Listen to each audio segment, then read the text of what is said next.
is a pretty significantly good like roaming jungler when he's on something that kind of goes or plays into that type play style, which is what I expected for game one when you had that kind of come through. But here it's not going to be the same kind of support that you're going to have necessarily for Fook1 in the back pocket. And he's on Hecarim, now he's on something that does scale pretty decently into team fighting, and you don't necessarily have to have this incredible aggressive early game kind of like maniacal setup for the beginning of your game. But that's not to say that it's impossible or that it's not important, of course, as Fook1 to have a little bit of support to go ganking into your lanes with. You do, of course, have like Orianna Ball for setup. You've got like a hook shot for setup and things like that. But I feel like these lanes aren't particularly easy to affect as Fook1, which is where normally I'd be like, oh, you pick like a Leona or something and you go alongside it. But this is not the case for a game like this. It's very strange. I want to... So we've talked a lot about these subs, of course, and I'm sure we'll continue to see it. Yeah. And talk about it. But I do want to talk about this Froggy Malzahar pick, because it's interesting because you often see Malzahar as a snap response to these big hyper carries. Who is he actually ulting in this? Is it just Hecarim? I think it's Hecarim or it's Camille. I think that Camille is not a bad option. Or if he happens to be able to flash past or get a solid roam off, obviously like the Predator on the Malzahar means that he can have a lot more map effect than I think other games. Similar to something like a Veigar, where like you don't necessarily have the greatest push at the beginning of the game, but when mana sustain starts to come in for the Malzahar, all of a sudden you just dump E and Q and W into a wave, and they're just gone. Wow, that's a perfect trouble. That was such a lovely hook, and that's going to be a kill. A bad start for the rookies in the bot lane. Okay. As bad as it is, and getting hooked like that, not great positioning, I can't help but give props to Shogun and Taki. Oh, it's that hook, I feel like it was out. It was, like, I think the hook was out before they hit level 2. Like, I think they hit level 2 during the duration of the hook. And that timing, like, how do you respond to that? You can't no, it's not Puddin's fault. No. BJ. Every ADC in the world gets hooked, man. Oh, he's waiting. That's really weird. Okay.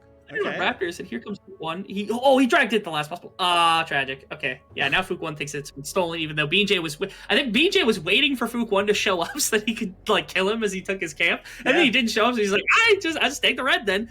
That was almost perfectly timed for Fook1. One more second early, and he would have saw it getting drawn into the brush. Really unfortunate circumstances. Now he loses the red for free, and there's really not much else in terms of effect to have.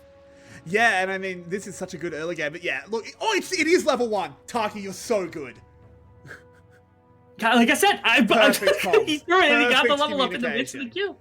Like that's communication, and that's understanding from the two of them. But again, this is another problem you have. Like Shogun and Taki have been such an incredible pairing as well. So to bring in a pairing that we haven't seen really all that much on display here inside of the VCS is such a strange decision for game number 3.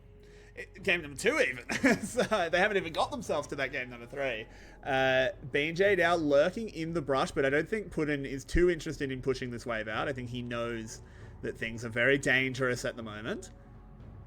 Nice. He's staying right back, so he'll be okay.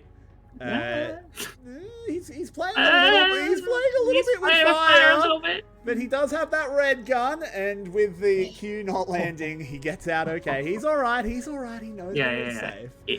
It's pretty rough, yeah. Now, in fairness, even if the Q ends up getting followed, that could have been problematic. Oh, wow. Fook going under the tower. It's a good call, though, as he cleans Froggy up. And now have a fight immediately into the bot lane. Sorry to cut you off, as Hubo is now being borne down on. BJ joins the play. Ooh, Resonating Strike does not land, or Sonic Wave, rather. Another Q that ends up missing from the side of BJ. Can't quite find that one. Is you can see the aggression continues to compound into the bottom side as they're trying to put down both the Aphelios and also, again, some of the younger players that are here on the side of Cerberus that haven't had the experience necessarily to match with the rest of the team. Now, mid lane play, it was interesting because like Fook1 had actually like pressed his E, didn't quite auto attack, so I was a little worried of him going underneath the tower, but he's healthy in the beginning of the game, so it's not that big of a deal. That was Orianna getting caught out on the way up. Oh, BJ tried to wrap around fast enough to catch him, but couldn't quite get there in time for the back to actually get caught out because the flash got burned. I'm pretty sure Yada was trying to shift down to assist this bottom lane because they knew the amount of pressure that's been ramping down here. BJ's still here as well. Oh, this is a welcome to the VCS, Puddin. This is a roughie as Huber has been caught out, has the bailout to buy a little bit of time, but no takedown will come in. And Renata is sent back packing. And look, it sounds so harsh, but this makes sense. Bully the rookies, right? It does make sense. Yeah, I mean, listen, all's fair in love and war, right? Like you bring in 2 new rookies, you bring in a very, very green kind of ADC into a game like this where you've already had a game plan that's been focused around the bottom side, and you're going to have those problems pretty much consistently. This was what I was talking about, where like Fook 1, it felt like he could have pressed the auto attack and driven him. I think the fear was that if he presses it and then the flash comes out from Froggy, then he gets away because he pushes him too far under tower and can't actually catch him. So if that was intentional from Fook 1, I'll give him props on that one. And I feel like I have to give him props because if that was contained within that, under that like ruse of understanding that could have been rough if he was trying to gank afterwards, props to him for being able to think that through. Oh, and look at this. They move it straight into the mid lane. They use that Malzahar ult. The shockwave doesn't quite go off in time. Fook tried desperately to respond, but there was just nothing he could do with that CC combo coming on in. Saigon Buffalo, they are looking so good. That they are. Ooh, almost a stacked up Narbar coming through from Hosmed. He's going to want to run down Pun. Pun has flash, so you're not in that big of a kerfuffle here if you're Pun. Unless Hosmed, if Hosmed just like flash ults immediately, maybe catches him into a wall, it's almost certainly a kill, but then it's just a flash for flash trade, and I don't think you're cool with that if you're Hosmed. You just want to make sure you've got that one for the defense if it's necessary inside of the lane, because he's just playing the range match as best he can right now. Yeah, it's, look, Pun is doing okay up in the top. In fact, okay is not fair. He's doing well. He's 12 CS ahead. So he's having a good time. He, at the moment, is sort of, the top side in general is having to do a lot of work, though. Because the jungle is doing well for Fook 1. He obviously got that kill. He has a CS lead. But the bot lane has been killed. The mid lane is down their flash. It's not a great situation on the bottom side for Cerberus. But hey, a Camille that's ahead can make magic happen. Yeah. Cool. Bit of action to bot side on the other side. There we go. Also, chat, I am sorry. I have had the caster name thing up the whole time. But in my defense, VETV haven't had the scoreboard up the whole game. I'm just saying. They have not. You have not missed anything. Exactly really true. Yeah, unfortunately, that is the case. Okay, this was the mid lane play. This was obviously what we saw earlier. This isn't really that crazy to think about. They almost picked Yado. Yado, if he gets the ultimate off, even if BJ flashes out, like that's like eventually like that's not a terrible trade. But unfortunately, he went down in the form of that process. So he burns the ultimate, or actually, I don't think it. Yeah, it does burn the ultimate timer. And then obviously he had the flash down as well. So it's a bit of pressure that's being put onto the Orianna. I think it's unmatched as well. And again, I talked about this being the potential strategy from Saigon to start things off, is that they could leave their side lanes alone, their top and their mid lane basically to their own devices, and effectively just use their jungler to aggress against bottom side. This was when Artemis was in, but it seems as though this was the game plan all along for them in the grand scheme of things, because this happened in first game as well, where a bit of pressure was being applied into the bottom side by the combination of BJ and Froggy when he was on the Galio. But that same kind of strategy can be employed now that he's on the Malzahar, and now Predator is available as well. The mana sustain, once it starts to come in, once he gets like a lost chapter or something, that really does start to help out as well. And that means all of a sudden, again, the pressure is now twofold with BJ and Froggy both showing up to either side lane, more specifically to Shogun on the bottom side, likely to get the pressure off. Yeah, and we do see over here, as Husmed has hit the Mega Gnar, is able to shove Pun in. BJ is just going to try and take an uncontested Rift Herald. They know he's there, though, so this is a little bit risky with the threat of a Camille engage along with the Hecarim. Has that E. He's going in very hard, but he's booted back. BJ keeps himself safe. Very, very nicely kick. Just made sure that I was loaded properly for when the engagement came through. Nice reset as well. This buys time now for Froggy to back and then TP back into this one if they actually want to make a play for it, because they now have the Malzahar ultimate to work with. Problem is, it seems like BJ is not too keen on going for this. They're not really contesting here. And the first move on bottom side actually comes through from Huber. He's going to be up here a lot faster, and so maybe they're not playing for that. Froggy actually is in a really bad place right now. Yeah, he's caught by that hostile takeover, so Froggy tries to ult, but he can't get it done, as now the fight kicks off in earnest. Husmed and BJ having to run away. There's a lovely Hextech ultimatum, trapping Husmed in. Does have access to that Mega Gnar, so will get tankier. Gnars them away, but they only need a tick more damage. There it is, as Cerberus are fighting back this game, and they've retaken a pretty decent gold lead. Yeah, they're really deconstructing back down to basics as much as possible. Right there was a Rift Herald setup that like Saigon had basically no bearing to be able to go for on a number of different principles, and yet they went for the contest anyway, because I think in the previous game that actually might have been a winning situation for themselves. because they might have been able to actually get their bottom lane out first, but they didn't actually do that in this one. Instead, they were playing with the 3 members on top side versus the 4 that came in from Cerberus. And after the reset, again, it seemed like they were on like just completely different wavelengths right there. I'm not sure whether Froggy was intending to be here, but it's just him and Frostbed. You can see BJ only just now is wrapping back into the river, which just, again, to me, it screams that they weren't like talking about this, because BJ should have been in this fight a lot earlier, or more specifically, Froggy shouldn't have been in that fight as early as he was, and yet he ends up getting caught out completely by Huber's Realm. For sure, but with that, we now have a pretty good position here for Cerberus. They still have to be very careful of Shogun, who he was on the other side of the map. They picked up 2 turret plates. This is still a very scary Jinx that can potentially scale into a very terrifying mid-game. But overall, Cerberus is putting power in places I like them to put it. I like it when they enable Pun. He has been such a rock in this team. He's so good at finding engages, finding the right angles to go in, that I like when they play around him. Fook on this Hecarim is going to be a terror in the mid-game, as is this Orianna. I think they're in a really good position to play this really close and try and buy a game 3.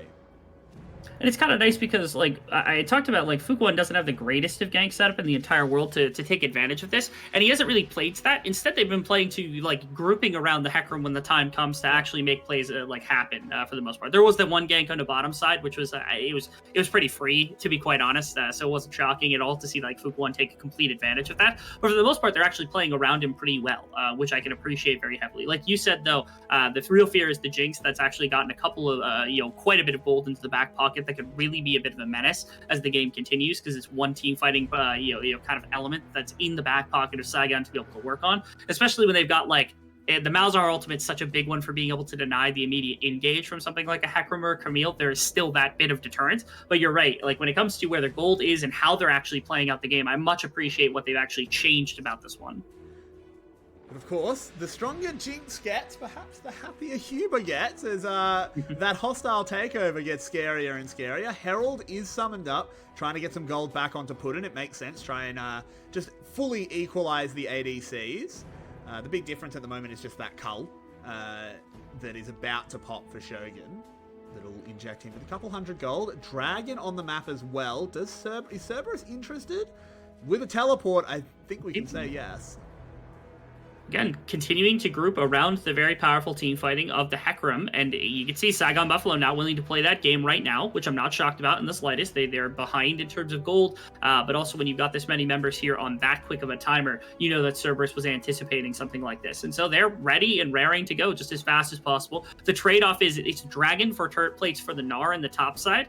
Curious whether that actually makes a difference to them, because discussions on Gnar, especially inside of this one, often lead to a bit of back and forth as to how valuable the champion actually is. I've seen it side lane like crazy before, so I'm not shocked at all to see them not shocked at all to see Hosmet happy with how the trade actually goes through. And in fact, they're leaning into this because they left an opening now where there's nobody to defend on top side. That just looked like looks like it was just an ult combo. We do have that purple gun ultimate available for Puddin. I wonder if we'll get a replay on what exactly happened there, but I think I can guess. Just that Moonlight Vigil hostile takeover into the handshake. There's no getting away from that one if you're Shogun. That's a fantastic CC chain if they were able to actually hit it with that kind of efficiency, especially from a pretty decent distance. Those abilities are really hard to actually manage. Shogun even had the flash, so you have to anticipate that most likely he was just CC'd to death for the most part on the bottom side of the map. And it trades first tower as well, so Putin was able to take advantage of the Rift Herald. Yeah, like you said, it's the Aphelios getting the early gold, and it's after the bits of aggression that we saw from Saigon Buffalo, they kind of cooled off in terms of like bottom side pressure that's been coming through. BJ appears to be putting a little bit more into top side, which is it's got its value, but obviously you can see that Cerberus has done the exact opposite. They put a bit more into their bottom lane to recover from that early play, and it means that their youngster ADC on this Aphelios is getting a bit more resource than we anticipated when we saw them walk into a game like this. And this is what we were talking about in the draft, is that Puddin had to come in and this was your chance to prove yourself. And he's doing a very good job of it. He has been played into by the team and he is doing it well. You don't just get played into and then immediately you just benefit, right? You do actually have to do it. I'm going to get angry at him because that's a collector on the way. I'm furious. But hey, everyone's allowed one mistake. I suppose. Maybe the intention is just make sure. Into the ult. That's so much CC and so much damage Froggy will take that one happily. That was Pun just like not respecting, I think, the combination of damage that comes through from those two champions and the CC as well. Now, the response is mid lane. Obviously, Putin is here, and Fook1 is going to be able to push back Shogun, so they should be able to just grab this. Being J is going to be here as a bit of deterrent, but it's not going to matter. As you can see, trades on both sides of the map. Somehow, Saigon is ahead by 200 gold, which is a little shocking to me, given everything else that's been happening in a game like this. But they didn't give up a kill, at least, so the bottom side, that was the one kind of differentiator, was the one kill. Yeah, I think they got quite a few plays, but now Fook charging in. Taki defuses the engage with a lovely hook. He will pay for it with his life, but much better Taki to die than Shogun. Yeah, could have gone a lot worse. Taki being able to catch right there. Now, in fairness, both of this, it didn't matter who the engagement landed onto, or whether they even just burnt summoner spells, because the real play here is just for Rift Herald that's spawned and able to be taken right now if they wanted to. This is Fook1 walking into the opposing jungle. They want to push out top lane with Yado first, but they've got the members here to take the Rift Herald, and they have time where Taki's not going to be on the map. This is the moment where I feel like they should just go take the Rift Herald right now.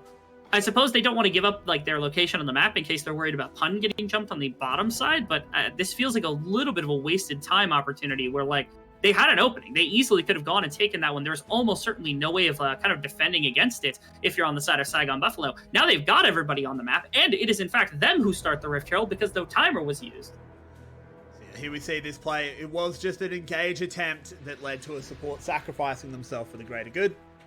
So good job there, Taki. That's a good death. But as you said, as we were about to go into the replay, we saw that it was actually Saigon Buffalo who caught the recall timer. Cerberus perhaps just a little bit skittish. I agree. I think they could have tried to be a bit more assertive, gone in there. I don't know if Saigon would have been able to contest. But regardless, it is still only a second herald. It is. It's nothing too crazy because obviously most of the time this is used to leverage a dragon. And maybe this is what Cerberus' intention is that like they don't care necessarily about getting the Rift Herald in their back pocket because they're like, we already took down 2 structures. The top tower still has 4 plates on it, or like has enough health on it to have multiple plates. So we're not that concerned with like the damage that the Rift Herald is going to do. We're concerned with the dragon, and maybe because they had like a gold advantage and other things, they prioritized instead of the Rift Herald going for like back timers so they could get items on multiple characters, and then getting first to move into bottom river to get the setup there to be able to catch Saigon Buffalo when they walk in. Because obviously, if you try to attack into a Malzahar, things go pretty poorly for you. A little bit of posturing around the mid lane. A teleport comes out as Yado just wants to be there for this dragon, as all members of both teams are ready for this one. Saigon with full control over it though, and it looks like Cerberus are just not entertaining this. They've been caught on the back foot. Which is kind of crazy because, again, this was the sacrifice of the Rift Herald, as I figured they were going to go for complete bottom side control, but they get just kind of pushed out. They are in mid lane right now. I think they have to. It feels like you can't just give that up for nothing. This is so passive from Cerberus. You lose a tower. Yeah, you lose a tower, you lose the dragon as well. You lose so much. Rift Herald's going to get popped even in the mid lane and potentially get the mid lane tower. Like, not catch. Sure. Onto Bean J, but of course this is a Lee Sin. He manages to slip away. Will he burn down? No, he won't. The regen is good. They don't quite lose the tower, but it's put very low. Cerberus, you've got to find a little bit of chutzpah. Yeah, right there, Fook1 actually had a really nice wraparound potentially as well, but it looks like they called it off because he was really deep in the jungle. Yes, there's a control ward behind, but Jinx was available. I suppose they were a little bit afraid of Froggy, but he'd been pushed down into bottom side river and not able to really access anything. You would have to flash basically in the middle of the enemy team to really get like the Hecarim completely taken out of the fight or ulted in this particular circumstance. So I'm really like, this is so surprising to me from Cerberus because it feels like they have so much more agency in a game like this, but they really haven't taken that much advantage of it. Yeah, I 100% agree. And I'm just trying to figure out, like, I think Cerberus has always been one of our more cool, calm, and collected teams. That has always been true, particularly when they've been in their winning ways. Last split. So to see them being less aggressive than we expect out of the VCS is not too surprising. But I feel like at some point you are just hemorrhaging advantages. I feel like you had to try and take a fight. They will now, as Taki has been caught out. But the Hecarim ult, he's so far ahead of the rest of his team. Has a lot of healing, but has to ult away. Huber now will give him the gas, but doesn't actually land onto anyone. Just splits them up. The Moonlight Vigil flashed away from as well. Saigon Buffalo slipped the noose and run away. Yeah, well, actually, both teams have all their players back on bottom side. Thankfully, Pun's going to be able to hook shot back over the wall. Things got dangerous and dicey there on both sides for quite a bit of time. And burnt ultimates on both sides is pretty much all that's actually necessary. Hosbed did have to burn the flash, which is a big deal for the Meganar. But first move into mid lane is actually there for Saigon. So they could push up and potentially take this tower, especially with the Jinx, who's able to get away with the Excited. Oh, they've caught on though. Oh! The Hecarim is immediately shut down. Taki survives. Husband on the other side has found onto Pun as well. Dodges away from the Wallop with the Hextech ultimatum, but it's not good enough. BJ gets his hand shook, but it's not going to be enough to take him down. And Saigon Buffalo, they get 2 kills for absolutely nothing. It's a position where, once again, it feels like Cerberus was actually posturing to potentially look for a full-on engagement into the side of Saigon Buffalo, but they can't, because obviously for a number of different reasons. But the big one is Fukwon get caught out, on the potential entry. They're on Baron, but this feels really weird. Taki just plays around Vision so well. He gets a big shockwave, but it's not good enough to actually get a takedown and get himself bailed out. Taki now has to go golden. Put in, mate. This is your time for an absolute pop-off performance. He gets that first one. Can he find anything more? The health bars from Saigon Buffalo are anemic. Tags onto Taki. That will be a double kill. So Putin potentially triages a deep, deep wound, as now they can start up this Baron. They can, absolutely. The back timers are here. There's no teleport. Actually, Froggy's teleport is available if he wants to try to contest for something like this. He's going to go into the mid lane, and he might be able to prevent them because they only have the 3 members on it right now, but they do have their Aphelios, and it's going to be a minute until anyone else shows up. This was a bit of an overextension. I liked Saigon's idea of potentially looking to bait a fight, and they got that first kill, but they stayed way too long in this objective, and now it's going to cost them. Potentially, there it is. Baron secured, and with no one on the top side, Cerberus has a free escape as well. That's a big swing back in their favor.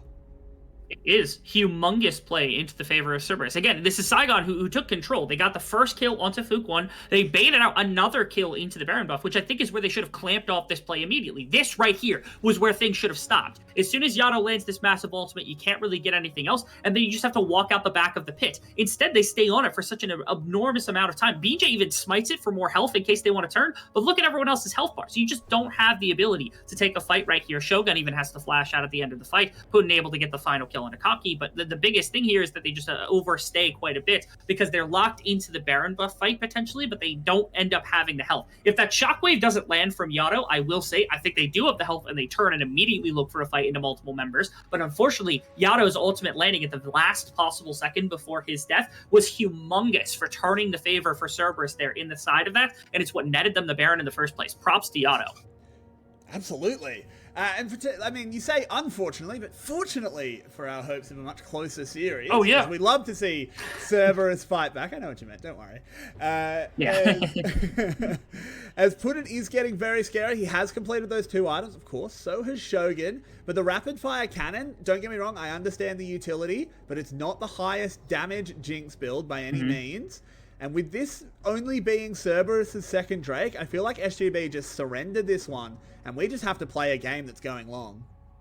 Yeah, this is actually pretty solid, I think, for the side of Saigon Buffalo that they expended this. Now, if they're going to beeline for mid lane, things could get a little bit more positive here for the side of Cerberus. They end up not beelining for it. I was expecting them, like, the more time you spend setting up a dragon and actually using your Baron buff for something other than pushing towers, the less I like your Baron take, especially this early into a game. This was pretty much just a neutralizing take to make sure Saigon Buffalo didn't get their hands on it, which could have spiraled this game out of control. So again, it's always positive to take Baron. This was a situation where Cerberus, they got it as a circumstance of what happened, but unfortunately it doesn't look like they're going to be able to use it super effectively. They might be able to get, I think top tower is a very reasonable thing, and mid inner tower might be on the cards as well, potentially as targets here for the Baron buff push, but they probably won't be able to crack all the inner towers or anything along those lines. They won't be able to collect nearly as much as you would have wanted. Yeah, there is a lot of wave clear over on SGB. I think we will see Yato taking this top tower momentarily, but the other ones are going to be a bit of a fight, even with this Baron buff. It's only got 20 seconds left on it after all. So, not a huge amount left to do. Pun has to play right back, you can't step up. You can't outplay Malzahara. Nope. No, you cannot. And it's a situation where the rest of the map is actually weaker because apparently Pun doesn't know that Bean J is here, even though he was on top of a ward. And I was almost expecting them to go pushing elsewhere on the map. If they kind of flood into Nare here, they can almost certainly pull inner tower for inner tower. But then they, of course, have the Baron buff behind it, so they can even push for more. And if anybody tries to shift into that lane, it should be like the advantageous numbers coming out from Cerberus there if they've got 4 on the top side. But they don't opt for that play. Instead, they say, okay, let's just come to the defensive bottom side. We'll take our top outer tower, and we'll just walk away with a bit of golden advantage. So yes, it's about a 1k advantage here. But again, it's Cerberus who's playing very respectfully of Saigon, which is earned respect, don't get me wrong. But like you said earlier in the game, I'm not going to say that they're hemorrhaging advantage that they could be taking, but there's definitely things being left on the table just to make sure they aren't losing at all. Yeah, but look at the gold. This is put in the spotlight. He has a 2,000 gold lead over his opposite number. The rest of Cerberus are ever so slightly behind their opposite number. Not in huge ways, but behind nonetheless. So it is Puddin who has been given the agency. He has 5 kills. He is a 3-item Aphelios. He is terrifying right now, but he needs to execute perfectly. Because if Froggy gets in the same postcode as him, it becomes very hard. I guess you could say he has to put in the work. Is that what you're saying? Yeah, he's got to put it in. Yeah. Huh? Anyway, back to the game, because I'm paying attention to objective timers because we have about 2 minutes and about 1:30. This is usually when setup starts to come, but what a pick!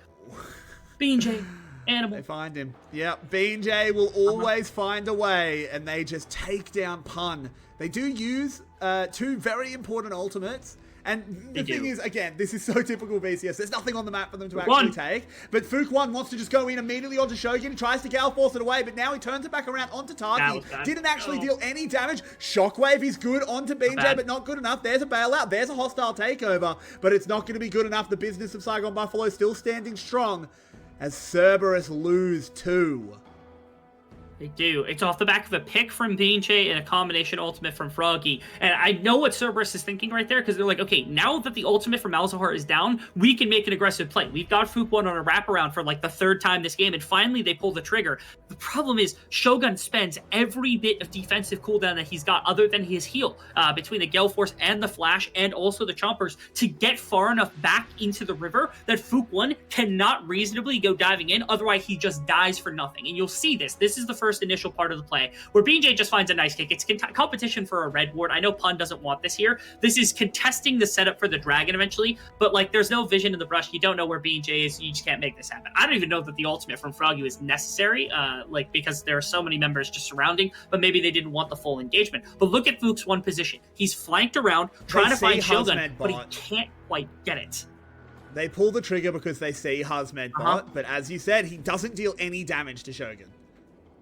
He doesn't, not to mention he doesn't even push Shogun. Now, again, Yato with an amazing ultimate kind of clamps off Froggy from this fight, kind of clamps off Hazmed from the initial part of the fight, which is good to see, because again, it prevents anything worse from happening from the side of Cerberus. But they lose yet another situation, and they lose a lot of agency on the map to set up around this dragon. And you can see Saigon Buffalo, I mean, they're ready in the bottom river. They just have all their members ready and raring to go for when the time comes. For potentially the dragon scrap that's going to be happening in about 15 seconds. Baron buff is also up, so the problem is you have to expend resources on both sides of the map. It actually appears as though Saigon has made a lot more of an effort to try to develop this Baron territory of the map as opposed to dragon. But of course, neither team gets soul off this Baron. Of course, you don't want to give away soul point, but you can give it away without really hurting your chances of winning the game. I think Baron is the big objective here. Cerberus do have priority movement on that, but it's only going to be priority for a moment as Shogun finishes taking this Ocean Drake, and now the ball's in your court, Cerberus. How do you approach this? Yeah, keep your eye on Yato, because that cooldown with the shockwave is one of the most important, and he's hit some really big ones in a game like this. I know we talked about how he hasn't won on another champion, but Yato's a very experienced control mage player and has a lot in the wheelhouse, and this Orianna is definitely one that he's been able to take to the bank a number of times, and so my attention continues to that, because again, the number of really good ones have been amazing. BJ can't quite find a kick. He goes in onto Huber, but doesn't get him. Into the fight they go. And that is a Malzahar ult onto Fook, but he lives for now. Has a bailout on top of him. They need to kill Froggy quickly. They do. They keep their horse alive. And into the backside goes Pun, locking them down. That's a good Aphelios ult into the shockwave. They are winning this fight as Shogun has been removed. Taki will go down next. Double kill picked up for Pun. Only 2 members of the Buffalo left alive, and Cerberus have executed themselves a fight. Very, very good execution from the side of Cerberus. Being able to keep all of their members together, all their eggs in one basket. Fukwon gets a nice dive into the back line. And the problem is, again, I talked about the problematic positioning that Froggy can have if he has to get too far forward to prevent Shogun from going down to the dive from the hack room. And that was on full display right there. He was in the midst of the team and not able to do anything. They have 5 members. They might go for just a victory here. They have to be careful because Osmond's in Mega. Yeah, they have to. He goes into the middle of 5, but he just gets blown up. They've got to buy more time. 10 seconds until their ADC respawns. Fook will buy extra time with that bailout as well. Now the Nexus towers are down. They just have to hit this final structure. Do they actually have enough? One more auto will do it. No. And Cerberus have picked up a win. We're going to 3. Oh my goodness. After so much time now that we've seen Cerberus over the last couple of weeks, this was the first instance where, like, they just refused to make a mistake as often as humanly possible. At this